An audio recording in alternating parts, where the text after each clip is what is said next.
One engine blew. At 40,000 feet. Passengers shrieked. Period. The captain yelled. Gee, the pilot in seat 14. My sister erupted in laughter. She's merely a toy soldier. 10 minutes later, I seized the controls and landed 300 people alive. Can you imagine attending your own father's funeral, only to realize it's just the opening act in a brutal war your sister has been silently waging against you for years? I thought I was there to grieve, but before I knew it, I was fighting for my inheritance, my reputation, and eventually, 300 lives, all thanks to her. What the hell happened next? You're not going to believe it. My name is Cassidy Nguyen. And if you've never been to a family funeral that felt less like a goodbye and more like a hostile corporate takeover, consider yourself lucky. My dad, James Nguyen, had passed away just 3 days earlier. There were no tears, no heartfelt eulogies. Just this cold, sterile air conditioning, a will being read over lukewarm hotel coffee, and my sister Leona, holding court like she just hit her quarterly bonus. She didn't even glance my way when I walked in. But honestly, that was nothing new. It had been like that ever since I enlisted. I wasn't the daughter with the law degree, the investment firm, or the penthouse in Manhattan. I was the one who wore boots, saluted for a living, and was usually stationed halfway across the world. Cassidy, she said, flatly, like she was reading my name off a grocery list. Didn't expect you to show up, all the way from wherever you're stationed these days. Ramstein Air Base, I replied, my voice steady. She just gave this little nod, like I'd just told her I pumped gas for a living, and then she turned right back to the attorney, already ticking something off her legal pad. Probably my name, crossed clean off the asset distribution list. Dad's will was short. Too short. Suspiciously clean. Leona was listed as the primary executor. She'd manage all remaining real estate, investments, and family accounts. And me? I got a sealed envelope and a terse, thank you for your service. Inside that envelope was a single, yellow post-it note. Your father admired your discipline. He wanted you to have this.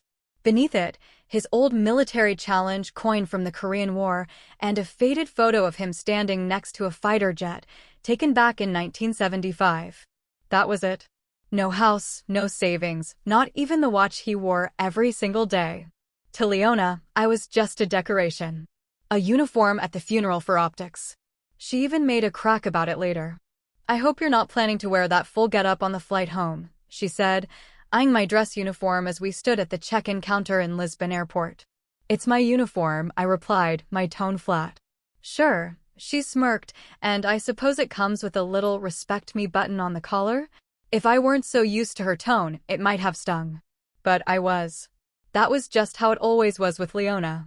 Snide comments disguised as jokes. Condescension sugar-coated in sisterly concern. We boarded our flight, Skybridge 30072 to Denver with a layover in the Azores. Business class, of course.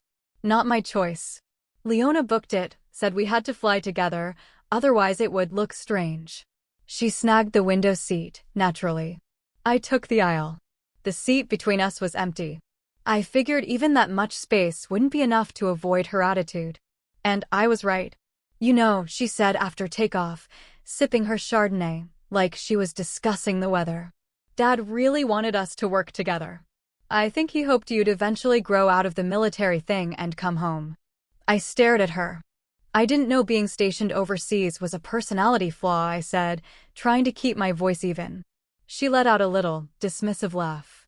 Oh, it's just, some people use the army to escape. Others use it to avoid growing up. And one sticks. A coward. That was her way of calling me a coward without actually saying the word. Classic Leona. I turned to the in-flight entertainment screen, scrolling through movies. Not because I wanted to watch anything, but because I needed an excuse, any excuse, not to look at her.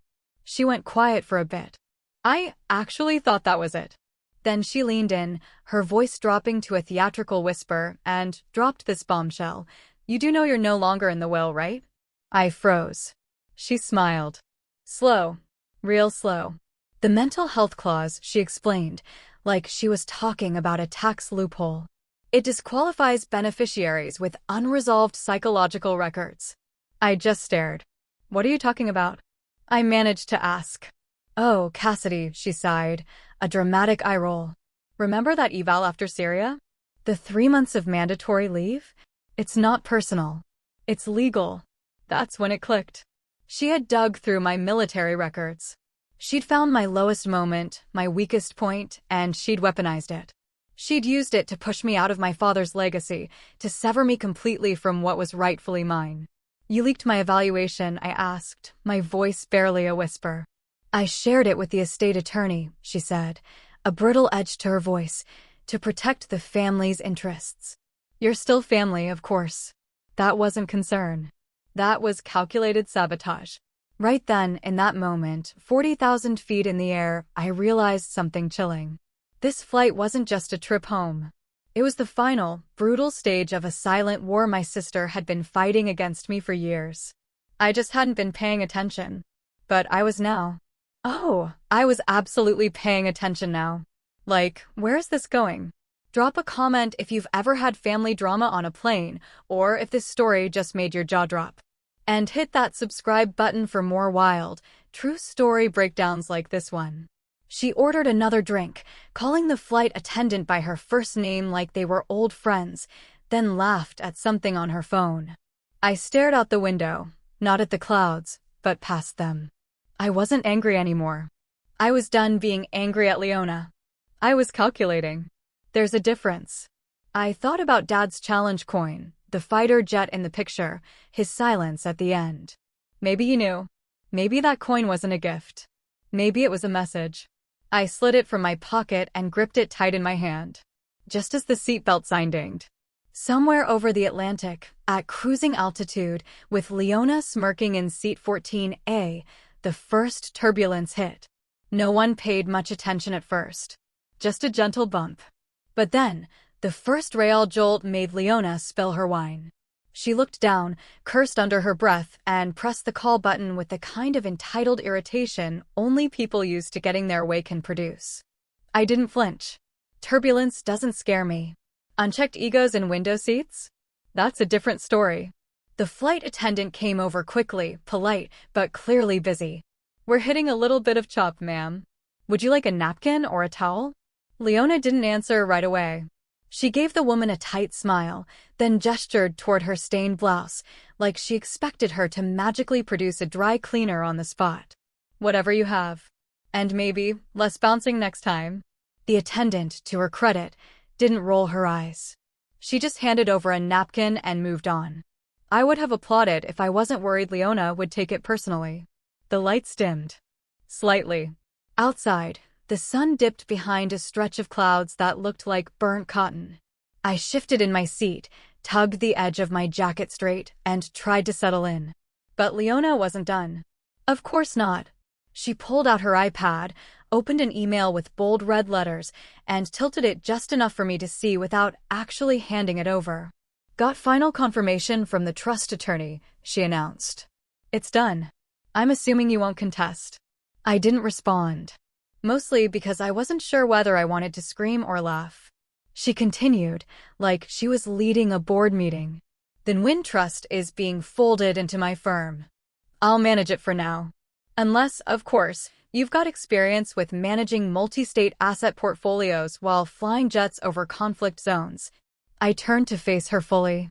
You actually think you're the only one in this family who understands structure? I asked, my voice dangerously low. She smirked. I think I'm the only one who didn't abandon it. That one stung. But I didn't let her see it. Leona always made it sound like I ran away from home at 18 and never looked back. Which is almost true, except she never bothers to ask why. She doesn't remember the night Dad yelled at her for messing with the estate accounts, and I took the blame to keep him from cutting her off. She doesn't remember the hours I spent driving Mom to chemo while Leona sat in her LSAT prep class, pretending none of us existed. She doesn't remember because she doesn't want to. There's something suffocating about flying next to someone who thinks they've won a war you weren't even fighting. I looked out the window again, pretending to be fascinated by the ocean below. The plane cut through a narrow cloud bank. The seatbelt light blinked on again, and the captain's voice came over the speaker. Ladies and gentlemen, we've hit a bit of turbulence. Please remain seated with your seatbelts fastened. Leona gave a theatrical sigh. You'd think a first-class flight could afford a smoother ride. I ignored her.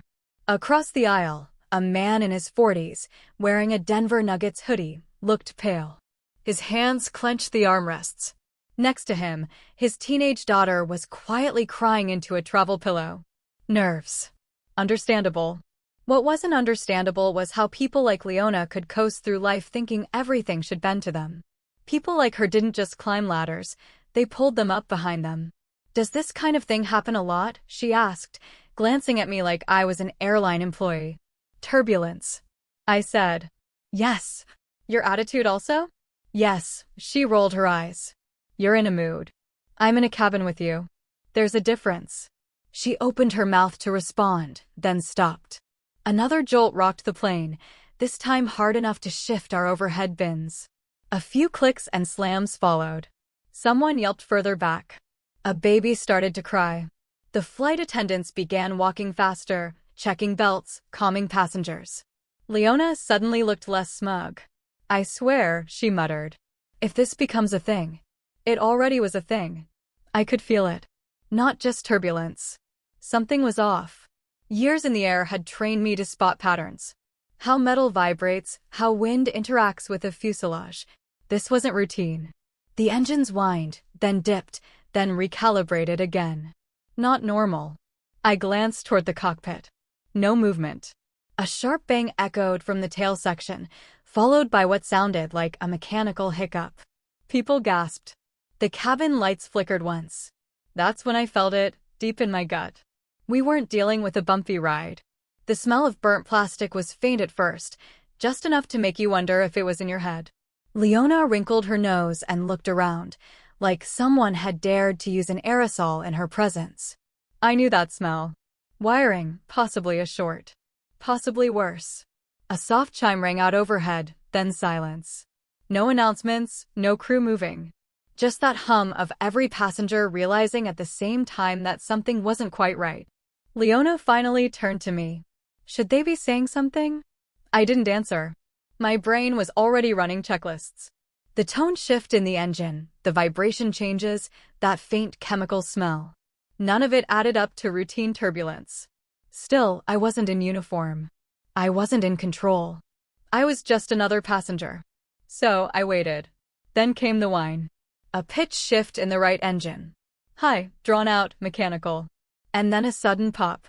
Not a loud explosion, but a sharp, gut-punching sound that made the whole cabin flinch. The lights dimmed again. This time they didn't come back on immediately. A baby started screaming. A few passengers gasped or cursed. Then came the voices from the back. Did you hear that? What was that? Is that normal? Spoiler, it wasn't. I leaned forward slightly, trying to see toward the cockpit. No crew, no announcements, nothing. Leona was pale now, her bravado cracking at the edges. I don't like this, she muttered. I opened my mouth to respond, but then a man too rose ahead, stood up, turning to face the cabin crew. Excuse me, is everything all right? Something's wrong with the engine. A flight attendant tried to calm him, saying it was just turbulence and asking him to remain seated. He didn't look convinced. Neither was I. That's when Leona whispered the line that still echoes in my skull. This is exactly why I don't trust flying with amateurs. I turned to her. What? She shrugged, pulling her designer shawl tighter around her. Budget airlines, ex-military pilots who think combat hours are the same as passenger flights. It's all just for show. I stared at her. She glanced at my face and smirked. No offense. I mean, you're technically one of them, aren't you? A toy soldier with a joystick. You think being a combat pilot is a game? I asked. She waved a hand dismissively. I think it's theatrical. You didn't choose military life. You ran to it because you couldn't win at real life. So you put on a uniform and let other people tell you what to do. Every single word came with that same bitter flavor, like she was chewing old envy and trying to spit it at me. I didn't answer. I couldn't. Not because she was right, she absolutely wasn't, but because I'd heard this tone before. At family dinners, at estate meetings, at every single interaction where Leona needed to be the smartest, most competent person in the room. Even if the room was 40,000 feet in the air and losing pressure. The plane dipped slightly. Not sharply, but enough for every stomach to drop just a little. People started whispering louder. The man in the Nuggets hoodie was openly praying now. Then, finally, the intercom clicked on. Ladies and gentlemen, this is your first officer speaking. We're experiencing a minor technical issue with one of our engines. We are currently assessing the situation and will provide more information shortly. Please remain calm and seated with your seatbelts fastened. Leona scoffed. Minor technical issue. Did they train that line at the same place they teach you to salute? I turned to her. Do you ever stop? She looked genuinely surprised. Stop what? Talking down to people who actually do something real. She narrowed her eyes. You think flying planes makes you better than me? No, I said, my voice low and steady. I think you never got over the fact that I never needed your approval.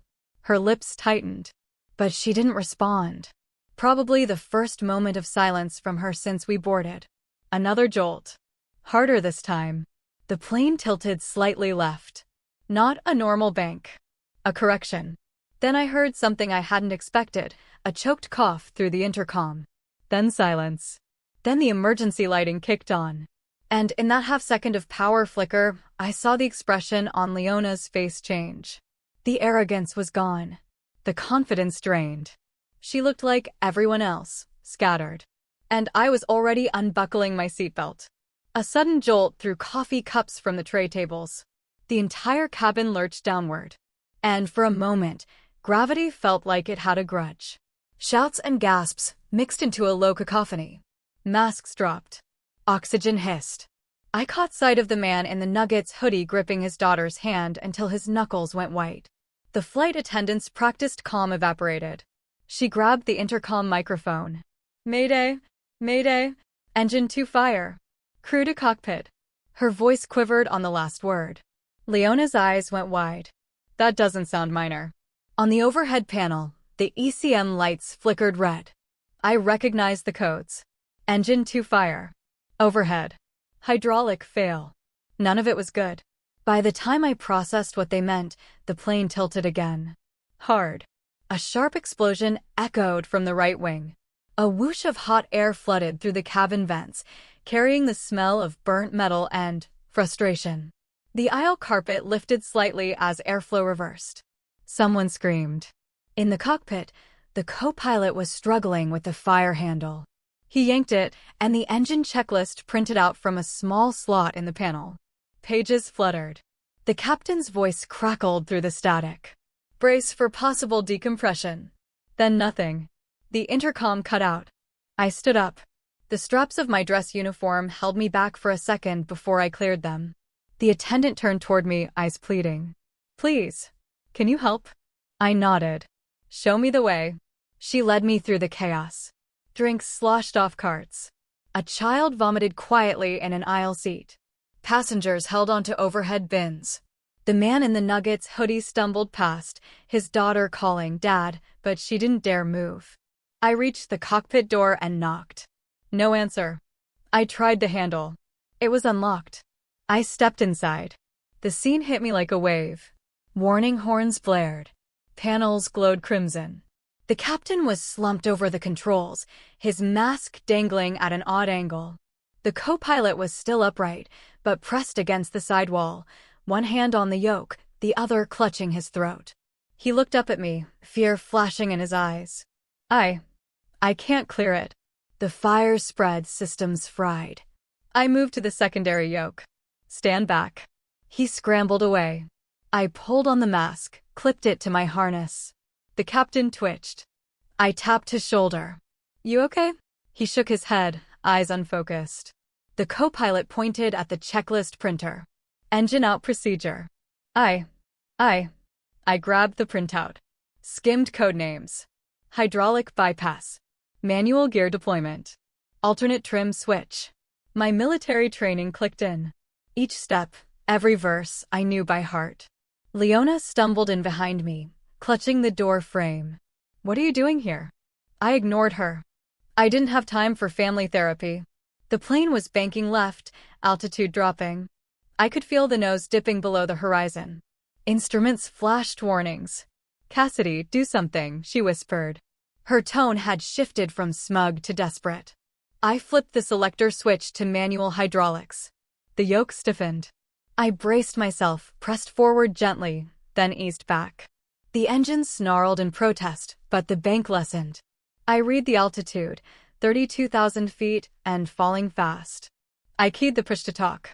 "Mayday, mayday, this is Codex on 14. Engine 2 fire.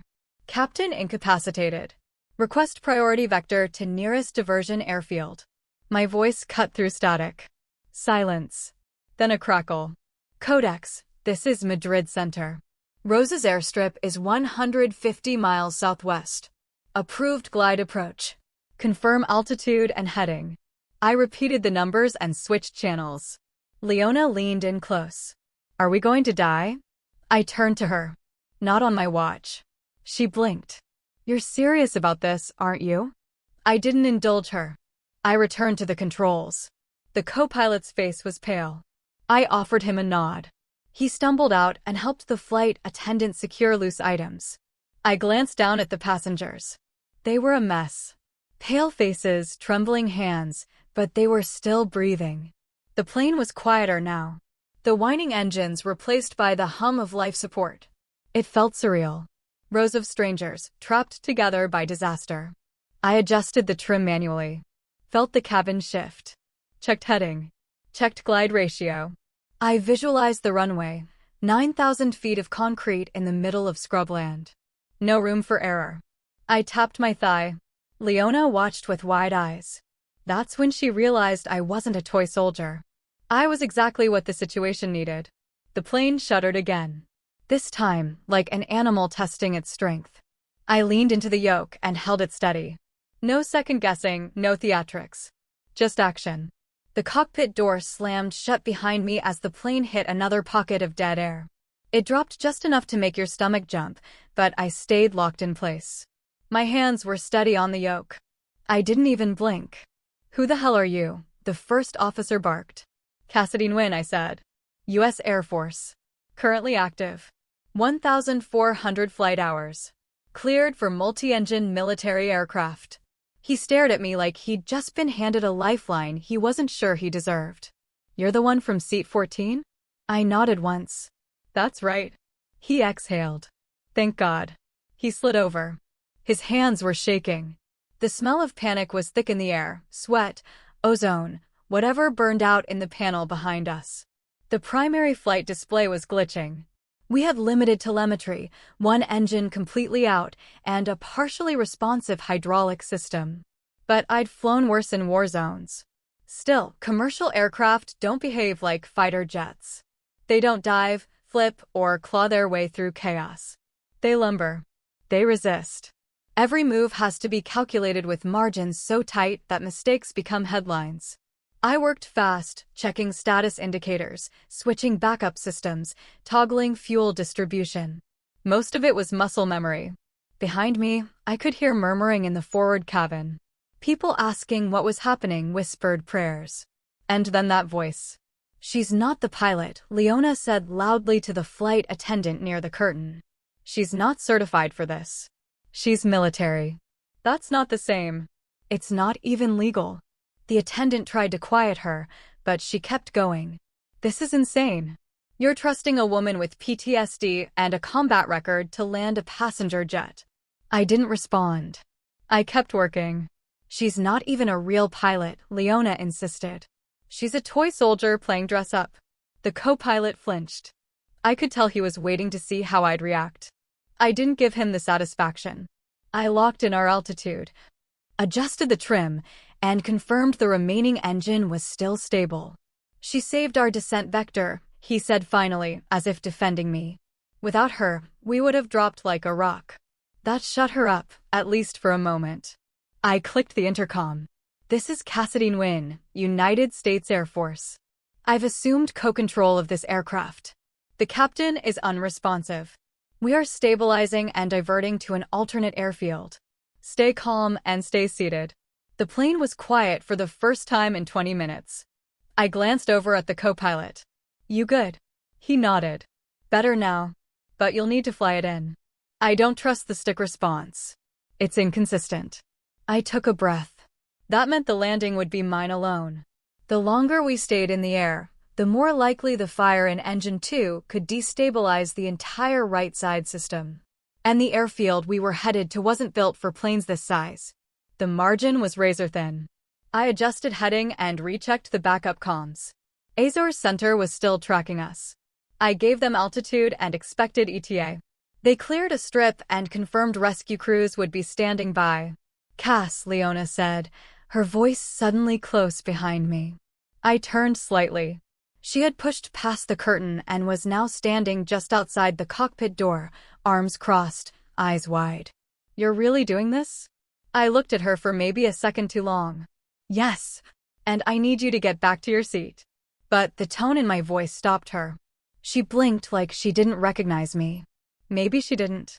Maybe the sister she thought she could manipulate into silence had finally gone quiet for a reason she hadn't anticipated. She didn't speak again. She backed up slowly, then turned and walked away. I returned my focus to the controls. The aircraft was holding at 28,000 feet. Engine 1 was showing signs of pressure loss, but still stable for now. The cabin was calm. Oxygen flowing, masks off.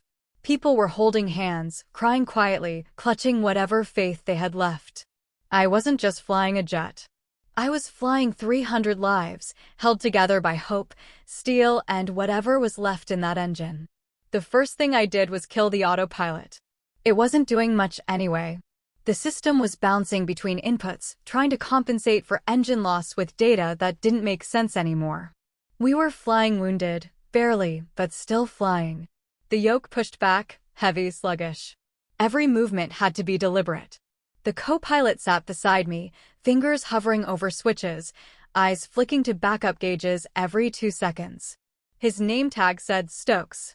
He looked mid-30s, decent posture, zero poker face. "I've got a visual on the approach strip at McLaren Field," he said. "Wind strong from the north, landing downhill." "How short's the runway?" I asked. 6,100 feet.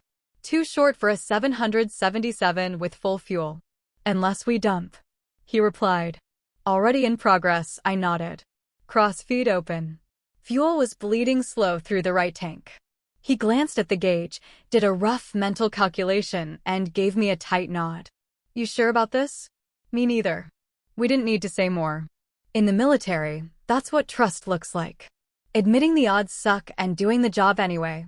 I tilted us 2 degrees right, dropping into a controlled descent toward the edge of Newfoundland's airspace. Through the windshield, the coast looked like a dark gray smear under a thick layer of cloud. Not welcoming, but possible. Stokes cleared his throat. "You want to brief the cabin?" I glanced at him.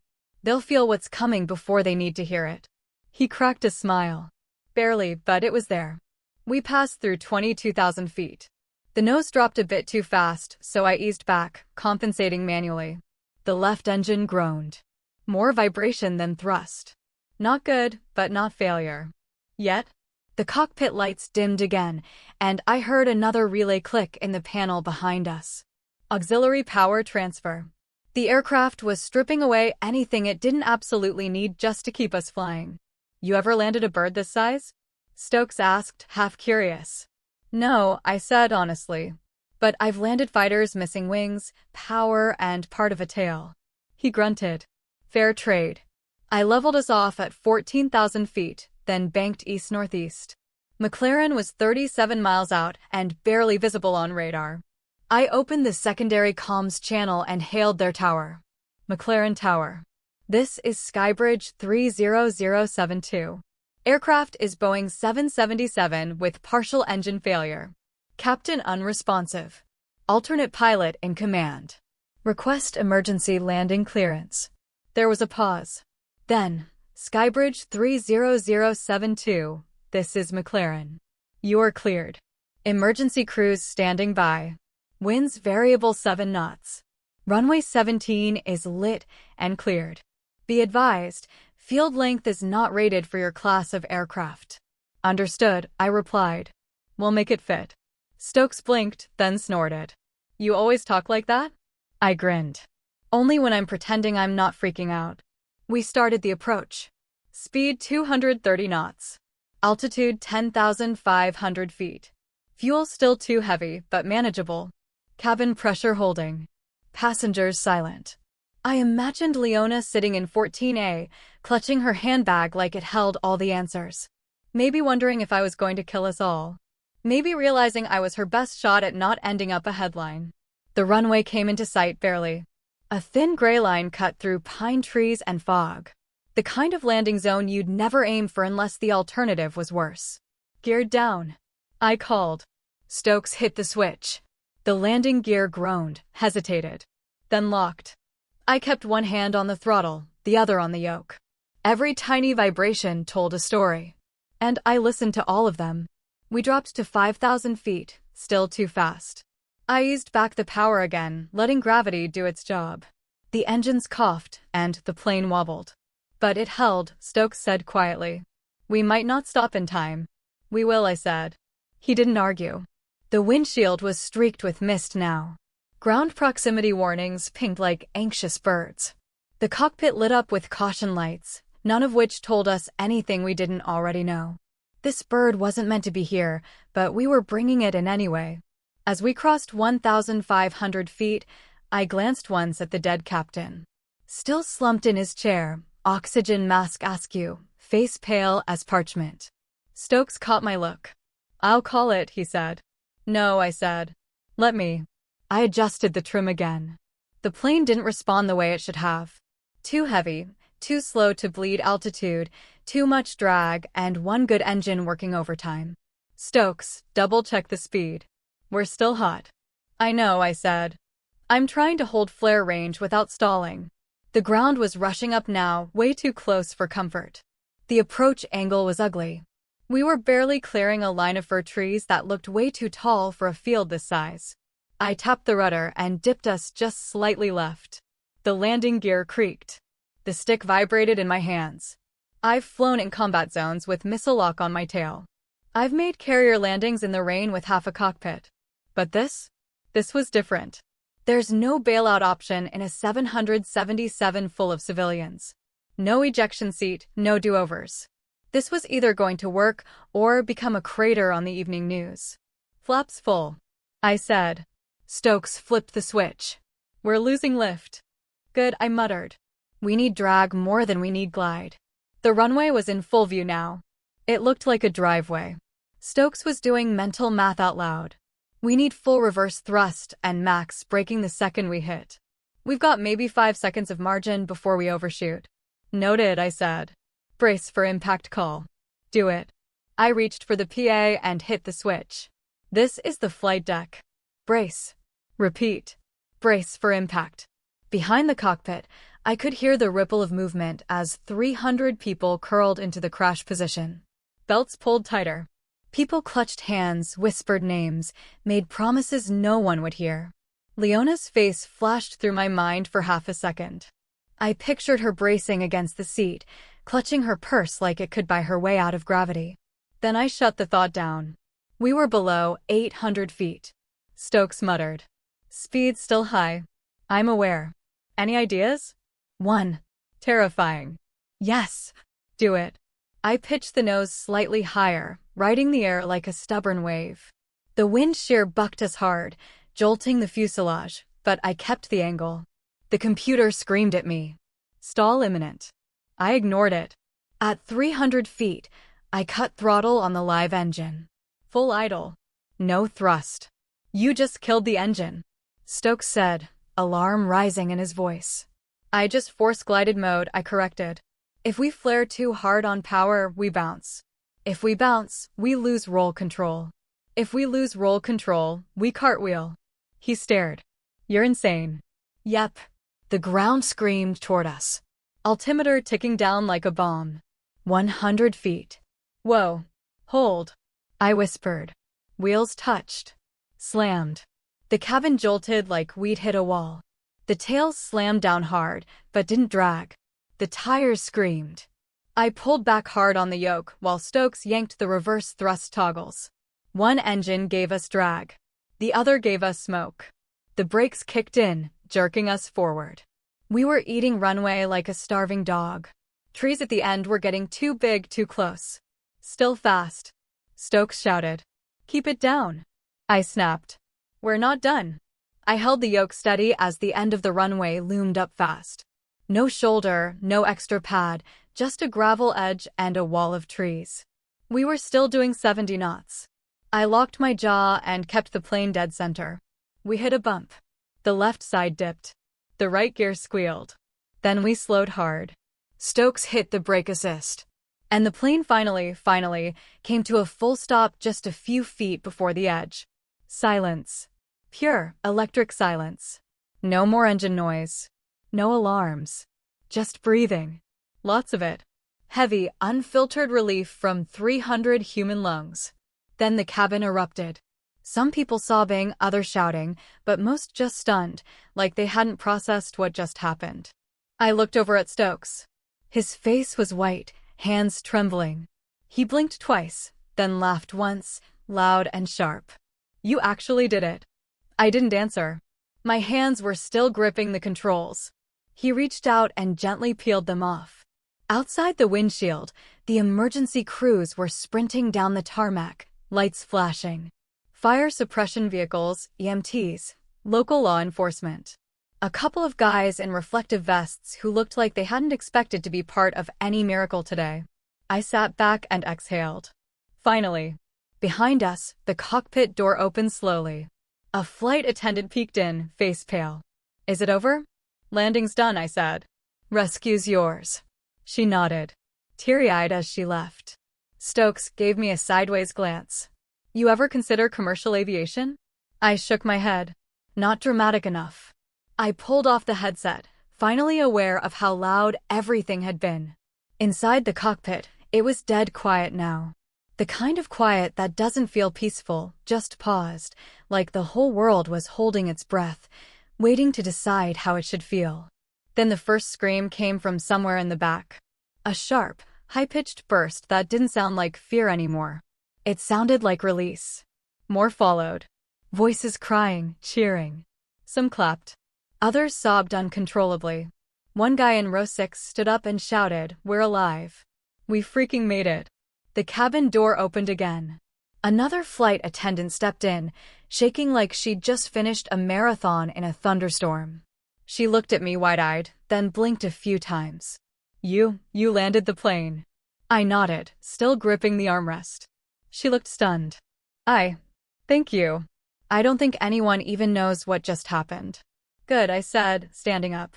"They don't need to know yet." I stepped into the cabin. Every head turned. Some people clapped instinctively. Others looked confused. Leona stood up slowly in 14A, her face unreadable. She looked around like someone had played a trick on her. "You," she asked, loud enough for half the cabin to hear. "You actually did it?" I didn't stop walking. "Yes, I did." I checked the passengers along the aisle. Some had cuts from flying luggage. Others just looked dazed, like their brains were still in the air. The guy in the Nuggets hoodie from earlier made eye contact with me, then gave a slow, sincere nod. No words, just gratitude. The teenager beside him whispered, "Thank you," and held her dad's hand like she didn't plan to let go anytime soon. I nodded back, then kept moving. We were still in a live emergency. No way to know if the gear was damaged, or if the brakes were shot, or if something else would go wrong before they got everyone off. Outside, fire trucks were circling. One had already parked by the left wing. Men in yellow suits jogged out, unspooling hoses. The rear emergency door opened. A hiss of pressure. Then air. Cold, damp Newfoundland air. Passengers started moving, slow and shaky. The crew guided them, trying to count heads, check for injuries, direct people down the inflatable slides. Someone pulled out their phone and pointed it at me. I turned my head before they could hit record. The last thing I wanted was to be someone's viral hero of the week. Leona caught up to me near the front galley, her heels clicking unevenly against the metal floor. "You had no right," she snapped. "You weren't even supposed to be in that cockpit." "That's two." You're welcome, I said, not slowing down. This isn't how the chain of command works, Cassidy, she barked. There are laws, protocols. There are also 300 people alive, I replied. Which is more than you've ever saved from anything. Her mouth opened, then closed again. For once, she had no comeback. A little boy in a NASA t-shirt walked by, holding his mom's hand. He looked up at me and whispered, "Are you a real pilot?" I crouched down. The realest kind. He gave me a thumbs up. So sincere it actually hurt a little. I helped a woman in her 70s shuffle toward the front exit. She kept mumbling something about her daughter and grandchildren. Her hands were trembling, but she was smiling. By the time I stepped off the plane and hit the tarmac, my legs felt like someone else's. I looked back once, just once. The jet sat like a wounded animal. One engine still smoking. One wing dipped lower than it should have been, but it was upright, intact, full of people who were never supposed to walk away from this. A paramedic handed me a blanket. I didn't need it, but I took it anyway. Habit. The field was chaos. Flashing lights, EMTs checking passengers, local media swarming past the security perimeter. Someone tried to shove a microphone in my face.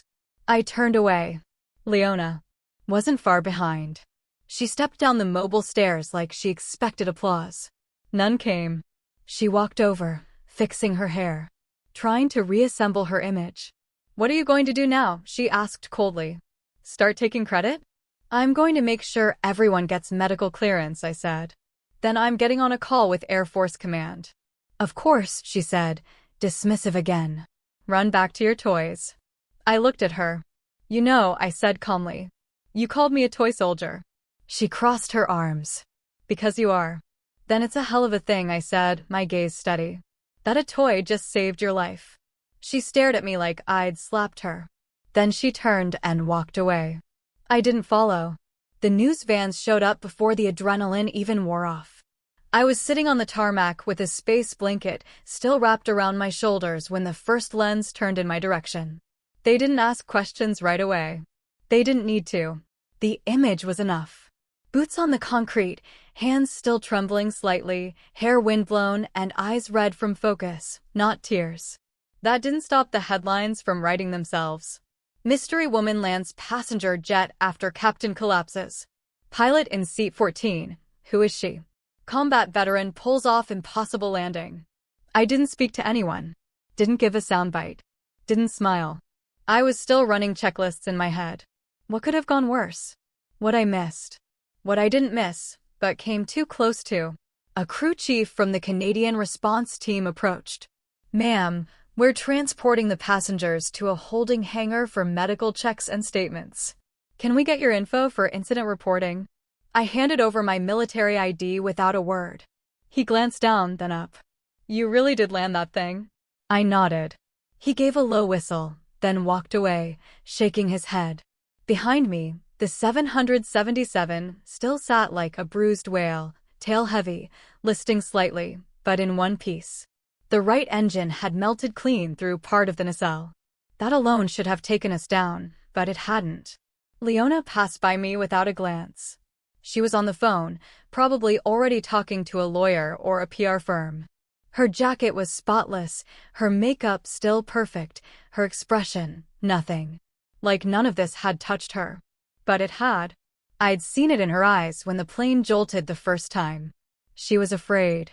Not for the passengers, not for the crew, but for herself. A few hours later, after statements and blood pressure checks and cold sandwiches and folding chairs, they let us all leave the field. At a local hotel booked last minute for stranded passengers, I finally checked my phone. Missed calls, messages, emails, and one video. The clip had already gone viral. Someone had filmed Leona during the flight, right after the intercom announcement when I took the cockpit. Her voice rang out, clear as day, sneering, "She's not even a real pilot. She's a toy soldier playing dress-up." The comments weren't kind. Thousands of replies, all ripping her apart. People demanding her name, calling her a coward, a snob, worse. For the first time in 20 years, the world saw Leona the way I always had. Sharp, smug, and just a little too cruel. I put the phone down and stared at the ceiling. I didn't feel proud. I didn't feel vindicated. I just felt quiet. By morning, Air Force liaison officers had arrived. So did corporate reps from the airline. They said a lot of words like protocol, liability, unprecedented situation. What they didn't say was, thank you. Didn't matter. I wasn't there for thanks. I was there to make sure no one spun this story into a disaster that didn't happen. I gave my formal report, walked them through every second from engine loss to touchdown. They asked if I'd been cleared to assume control. I was qualified, I said. That wasn't the question. I didn't ask for permission, I replied. I saved lives. They wrote that down. The investigation started immediately. Not into the engine failure. That was expected, machines fail, but into me. Into how I inserted myself, whether I was emotionally sound, whether I had violated any laws by taking command without airline authority. Leona didn't say a word during the entire debrief. She sat at the far end of the room, arms folded, legs crossed, jaw locked. I could feel her staring at me the whole time. When it ended, I walked past her without looking. She didn't move. Outside, a small group of journalists waited behind barriers. One shouted, "Captain Nguyen, are you a hero or a liability?" I kept walking, not because I didn't have an answer, but because their question told me they'd already made up their minds. I didn't expect the first bullet to come from the Department of Transportation. 2 days after the landing, I was sitting in a temporary Air Force housing unit near the base in Gander, sipping lukewarm coffee and reviewing my own statement when the official notice landed in my inbox. Subject: Incident Inquiry. Unauthorized assumption of flight controls. Civilian aircraft. Below it, a long string of agency names, half of which I hadn't heard from since officer school: FAA, NTSB, JAG. Even the damn TSA had something to say. I closed the laptop slowly, set my mug down, and exhaled through my nose. So, this was how it was going to go. No medal, no handshake, no banner. Just forms, hearings, and doubts dressed up like protocol. I wasn't surprised. This wasn't the first time a woman in uniform had done something extraordinary and been met with suspicion instead of respect. But it still hit harder than I wanted to admit.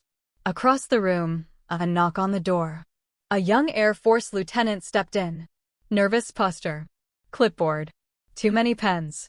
Captain Nguyen. Yeah, you're requested at the base conference room in 15 minutes. Air Mobility Command and FAA have joined the call. Legal team will be present. I stood. Anyone from public affairs? Yes, ma'am. And someone from civilian relations. They want to talk about messaging. Of course, they do. 15 minutes later, I was in a fluorescent-lit room with 5 people in uniform, 3 civilians in suits, and a video screen full of government faces. They asked questions for an hour. Why did I enter the cockpit? Did I know the captain was incapacitated? Had I received permission from the airline? Was I emotionally stable during the incident? Was there any history of PTSD, impulse issues, disciplinary flags? I answered everything directly, calmly, with no apologies. Yes, I entered the cockpit because the first officer requested assistance. Yes, I took control when he could no longer manage a solo approach. No, I'm not commercial rated, but I am a decorated military pilot with over 1,500 flight hours and active duty flight clearance. One woman from the FAA leaned forward and asked, "Why didn't you wait for ground instruction? Why assume command without clearance from airline operations?" "Because airline ops weren't on the plane," I said, my voice cutting through the stuffiness. But 300 people were. They didn't like that answer. Across the room, the Air Force liaison cleared his throat. With respect, Captain Nguyen's actions align with Article 5 of the Emergency Authority Clause under DoD Field Directive 17A. In the absence of a functioning chain of command, she responded under duty to protect life, property, and safety. The civilian in the gray blazer frowned. She still superseded airline authority. I mean, if she also prevented a catastrophic loss of life, the liaison replied flatly. The room stayed quiet for a long time.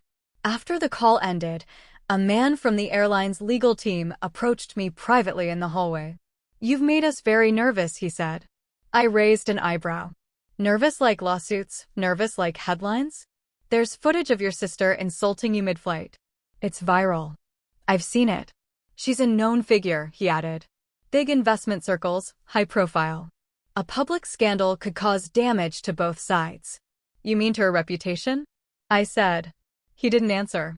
Just gave a weak corporate smile and said, "We're hoping this can resolve quietly." It wouldn't. Not anymore. By the next morning, 3 talk shows had picked up the story. The angle varied depending on which network you watched. Veteran hero saves flight after engine failure. Unqualified soldier hijacks plane in midair. Pilot or liability? The Cassidy Nguyen dilemma. The last one stung. Not because it surprised me, but because it came with a panel of smug anchors dissecting my mental health like it was a spreadsheet. One even said, "These military types carry a lot of baggage." Another replied, "Well, clearly she wanted the attention." Leona didn't give an interview. She didn't need to. Her friends in finance were doing the PR cleanup for her. Subtle leaks to the press, family drama behind cockpit chaos. Insider claims tension on planes stemmed from inheritance battle. They painted me like a ticking time bomb with daddy issues and a uniform. They didn't mention the 300 people still breathing because I refused to freeze. I was summoned back to give a second statement. This one focused on mental health screening, past trauma, emotional regulation under duress. The room was colder this time. They asked me if I'd ever experienced hallucinations, combat flashbacks, intrusive thoughts. I stared at the wall for a moment. Then I answered, "But I have experienced watching a room full of people try to turn survival into scandal." They didn't write that part down. After the meeting, I stepped outside alone. Cold air, overcast sky, the kind of wind that cuts through uniforms and pride alike. Across the tarmac, I saw a little girl being helped into a van by her mother. She looked back at the plane, then up at me. She waved. I waved back. Not for her, for myself. To remind me I was still here, still grounded, still standing. I sat across from my lawyer, arms folded. The clip of Leona mocking me looping silently on his laptop screen. The audio was crystal clear. She's not even a real pilot. She's a toy soldier playing dress-up. He let it play twice, then paused. "Cass," he said. "They're trying to bury you with this." I leaned forward. "So, dig deeper." He blinked. "Into what?" "Into everything," I said. "My records. Her records. Our father's will, the trusts, the company paperwork. She's not just trying to humiliate me. She's covering something." That word again, covering. For years, I thought Leona's cruelty was just emotional. Passive-aggressive digs, backhanded praise, dismissive looks at holidays. But this wasn't pettiness. This was strategy. "Start with the inheritance," I added. Dad's estate went into a blind trust when he got sick, but I never saw the disbursement records. My lawyer nodded, already typing. 2 days later, I had documents in hand. Everything I suspected was true and worse. Leona hadn't just manipulated Dad's legal decisions in his final year. She'd restructured the family holdings through a proxy firm. Carrick Trust Management, buried under 6 shell companies. My name was removed, scrubbed, replaced with language that declared me mentally unstable, unfit to manage assets, and a risk to fiduciary continuity. I stared at the paper. "Where'd she get that language?" I asked. My lawyer scrolled. "Here's the kicker. This clause was added 4 years ago. Same month your Air Force file flagged that concussion from the G-Force incident during training." I blinked. That was minor. I passed all post-flight evals. She got a hold of the unredacted medical report, spun it as evidence of psychological impairment, then used it to quietly remove you from decision-making power. I swallowed hard. Dad signed off on it? Technically, yes. But the notary's signature? Fake. It was digitally stamped by someone no longer licensed in the state of Virginia. He slid the document toward me.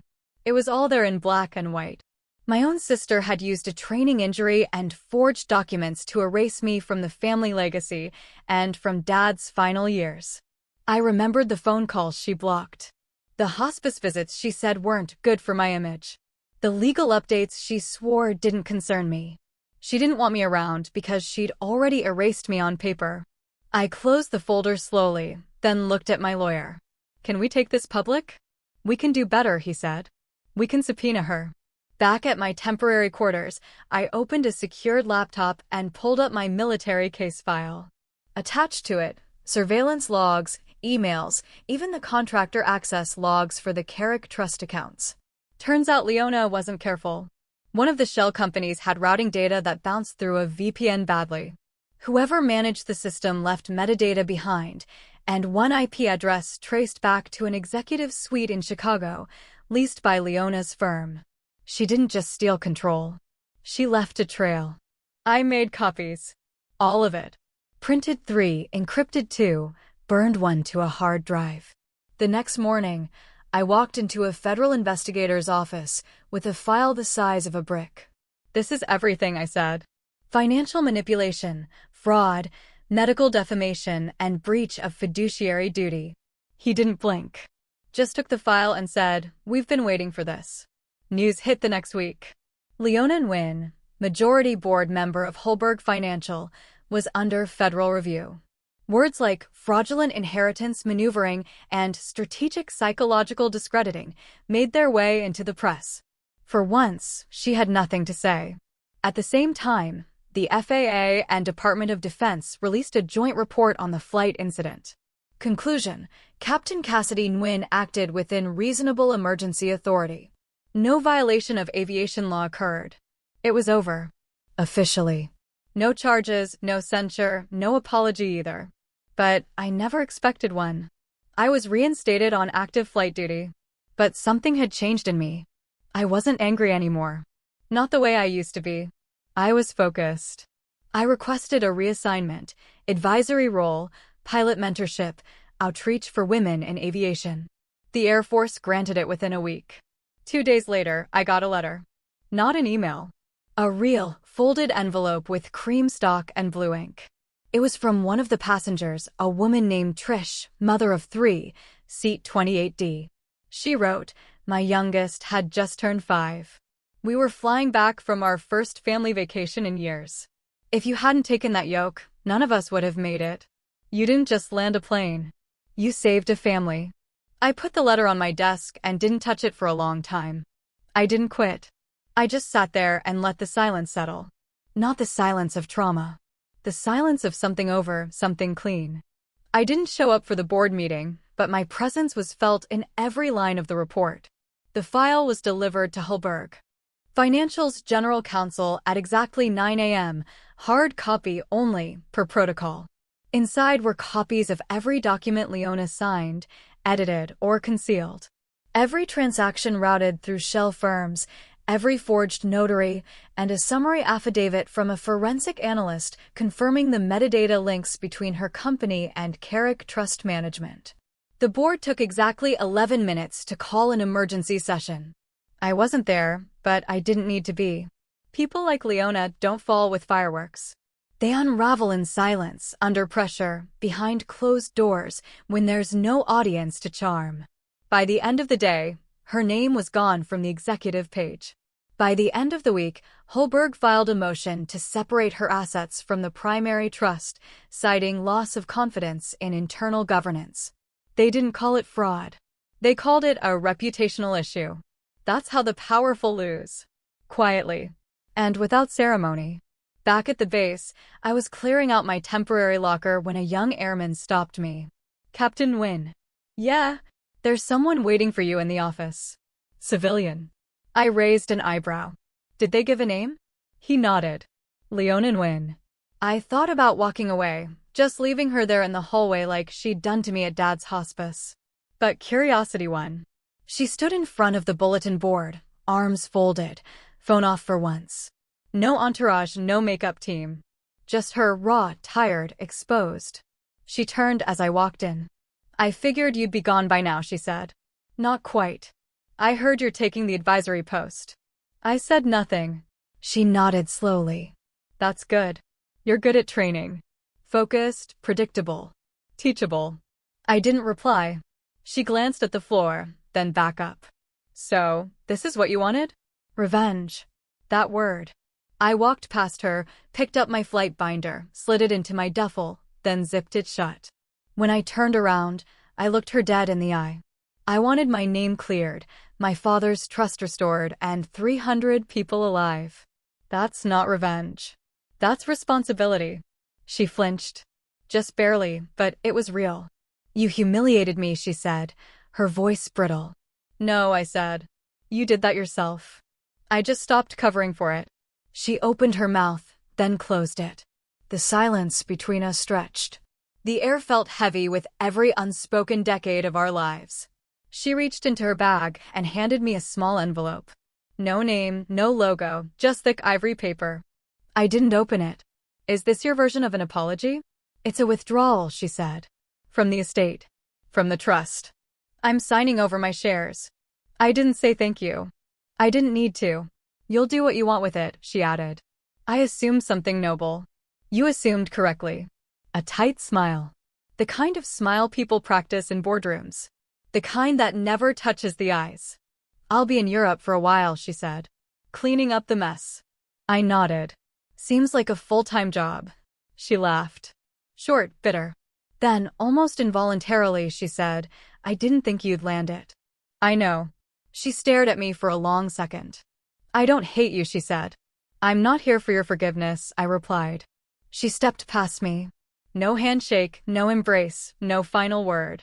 And that, I realized, was the apology. Not because she said it, but because she didn't. 2 weeks later, I stood on a tarmac in Arizona, watching a dozen young women step out of a shuttle van. Their faces were nervous, excited, curious. They didn't know they were my first class. The patch on their bags read, Nguyen Flight Institute. Women in Air Leadership. Funded entirely by my half of the estate. Each one of them had been selected from underrepresented communities, first-generation students, veterans transitioning to civilian careers, women who'd been told no more times than they could count. One stepped up and saluted. Ma'am, Cadet Alvarez reporting. I returned the salute. Welcome to the sky.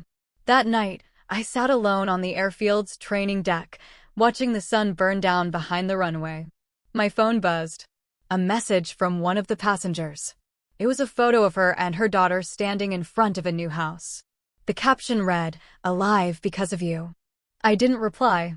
I just stared at the photo and let the silence speak for me. No press conference, no interview, no viral moment. Just truth and peace. One of the girls stalled on her first takeoff. The nose pitched up too hard and the trainer plane wobbled awkwardly above the tarmac. Engine whining like it was begging for stability. I watched from the control tower, headset on, eyes narrowed. Cadet, ease your grip. You're flying, not fighting it, I said calmly over the radio. There was a pause. Then her voice came back, tight and shaky. Copy that. She adjusted. The plane leveled. A second later, the gear lifted off clean. And, just like that, another one flew. Behind me, one of the instructors whistled low. You think she'll stick with it? If she doesn't, I said, it won't be because someone told her she couldn't. The Nguyen Flight Institute was 6 weeks into its first training rotation. 15 cadets. 13 of them had never even touched a real yoke before this program. Now, they were banking turns over the desert like they'd been born in the cockpit. And for the first time in years, I wasn't fighting. I wasn't proving anything. I was building. The hangars bore no family name but mine. Not because I needed credit, but because I'd earned the right to put something clean into the world. Something that wasn't stained by Leona's shadow or Dad's legacy or courtrooms or viral videos. Just a name. A direction. The base was quiet at sunrise, my favorite time to walk it. No noise but wind and propellers spinning up for drills. The desert air was dry, clean. I liked the silence of it, the lack of judgment. One morning, I was reviewing engine logs in the briefing room when the receptionist tapped my shoulder. There's someone here for you, she said. I looked up, expecting a donor or recruiter. But instead, I saw a teenage girl, barely 18, standing stiff in the doorway, arms at her side, eyes flicking between pride and fear. She was holding an application packet.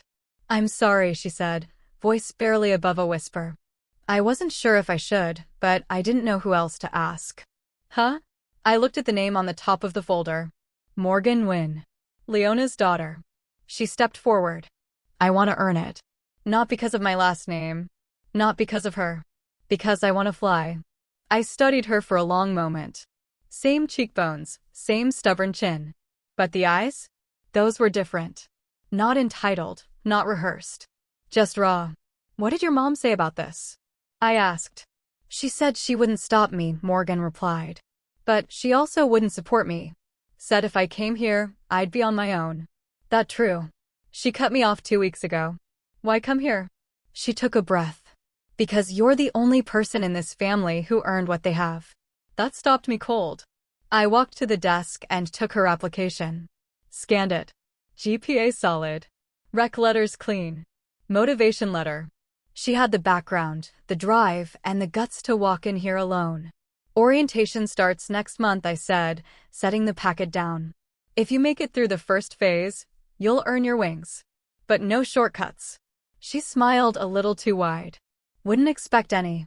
She turned to go, then hesitated. You think she'll ever talk to me again? I don't know, I said honestly. But I think you'll be okay, even if she doesn't. She nodded once and left. That night, I walked the airstrip alone again. Clear sky above. Stars stretched over the desert like old wounds that had stopped bleeding. I didn't think much about the plane anymore. Not the explosion, not the pressure drop, not even the landing. But sometimes, just sometimes, I thought about the moment right after. When no one clapped and no one panicked and no one said a word. That impossible quiet. That was the moment I knew I had taken back everything they tried to steal from me. Not by fighting louder, but by flying higher. The ink bled a little on the corner of the page. Too much heat in the hangar that morning. Too little patience with pens that didn't flow right. I turned to a fresh sheet in my flight journal and smoothed it out. Date, current date. Instructor, Captain Cassidy Nguyen. Cadet, Morgan Nguyen. Lesson, crosswind landing. Light turbulence sim. She did better than I expected. The first time she banked too early, flared too hard. The second time, she nailed it. Calm hands, eyes sharp, feet where they belonged.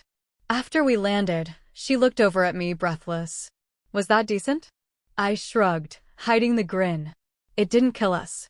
That's always a win. She laughed, nervous, but real. I watched her climb out of the cockpit, unzipping the flight suit like she finally believed she belonged in it. It hit me then how full circle this was. The Nguyen name on her shoulder wasn't something she borrowed. It was something she earned. Back in the office, I sat at my desk, opened the flight log, and stared at the blank section labeled Instructor Notes. I didn't write anything for a moment. Just sat with it. 1,000 things had been said about me in the past year. Pilot. Hero. Risk. But none of them stuck the way that one word did in my own handwriting. Instructor. It didn't need defending. It didn't need press coverage or courtrooms. It just needed hours in the air. Sweat under pressure. And cadets who came back stronger after every mistake. I started writing. Cadet shows strong instincts under pressure. Still fights the yoke a little in crosswind, but adjusts quickly. Clear communicator. Learns fast. Confident without arrogance. Shows restraint under critique. Nguyen, but not her mother's kind. I closed the journal and slid it onto the shelf beside the others. 12 logs now. 12 cycles of women stepping into cockpits they were told they'd never touch. 12 rounds of proving skill beats legacy. 12 chances to rebuild what Leona tried to poison. I got up, stretched, and walked outside. It was nearly dusk, the kind of light that makes the desert feel soft around the edges. A few cadets were packing up their gear near the tarmac. I saw Morgan among them, laughing with a girl from New Mexico and another from the Bronx. None of them looked like they belonged to the same world, except now they did. The sky overhead was streaked with colors. The kind of palette you only get once before the sun drops for good. It reminded me of something an old instructor once said. You don't own the sky. You borrow it briefly every time you earn it. He was right. And today, I'd earned it again. Later that night, I sat alone with a glass of water and the original black box transcript from the flight. I kept a copy for myself. Not because I needed proof. Because I needed perspective. I played back a segment quietly. Just ambient noise, a couple of alarms, and my own voice saying, we're going to glide it in. No power, no margin. Just air and instinct. Even now, I could hear the calm under the tension. Not bravado. Just choice. I paused the recording. People think revenge is loud. Fists on tables, speeches in courtrooms, enemies humiliated. But it's not. The deepest revenge is living well, flying higher, and knowing you no longer need their permission to do either. Leona's voice used to echo in my head every time I stepped into a cockpit. Now it's just noise I don't listen to anymore. And sometimes, silence is louder than a lifetime of apologies. The Institute was quiet by midnight. I walked the strip one more time, checked the fuel trucks, touched the nose of the training plane Morgan flew earlier. Same model I trained on back in Georgia. Different call sign now. We named them after women who flew before us. This one was Stone, named after Major Gina Stone, the first woman I saw land a C-17 in a monsoon like it was a golf cart. She retired last year. Sent me a card when the Institute opened. Make them better than we were. We were trying. At the edge of the runway, I stopped and looked out. No planes in the air tonight. Just the hum of wind across concrete and a low whistle through the fence posts. I reached into my jacket, pulled out the weathered patch from my original flight suit. Worn, frayed, nearly torn in half. I didn't sew it onto anything new. I just held it. That patch had seen more than most people's marriages. It had been in war zones, simulators, hospitals, and most importantly, that one cockpit 40,000 feet above an ocean where no one thought I belonged. I stood there a while, not saying anything. Then I folded the patch and placed it into a small box on the bench near the hangar door. Above it, a new plaque, Nguyen Flight Institute. Founded by Captain Cassidy Nguyen. For every girl told she couldn't fly, you already know how to land. You were born to take off. There's a kind of revenge that doesn't need an audience. It's not about taking someone down. It's about rising quietly while they watch and realizing you no longer care if they do. For me, it wasn't about proving Leona wrong. It was about proving to myself that I was never broken, never small, never just a toy soldier. In the end, I didn't destroy my sister. I outgrew her. That's the thing with family revenge stories. The real power isn't in the fight. It's in the freedom that comes after. So, after hearing all of that, what do you think? If you were in my shoes, would you have done things differently, or would you have fought for what was right and stood your ground? Let me know in the comments below. And if you made it this far, thanks for watching. Do take care.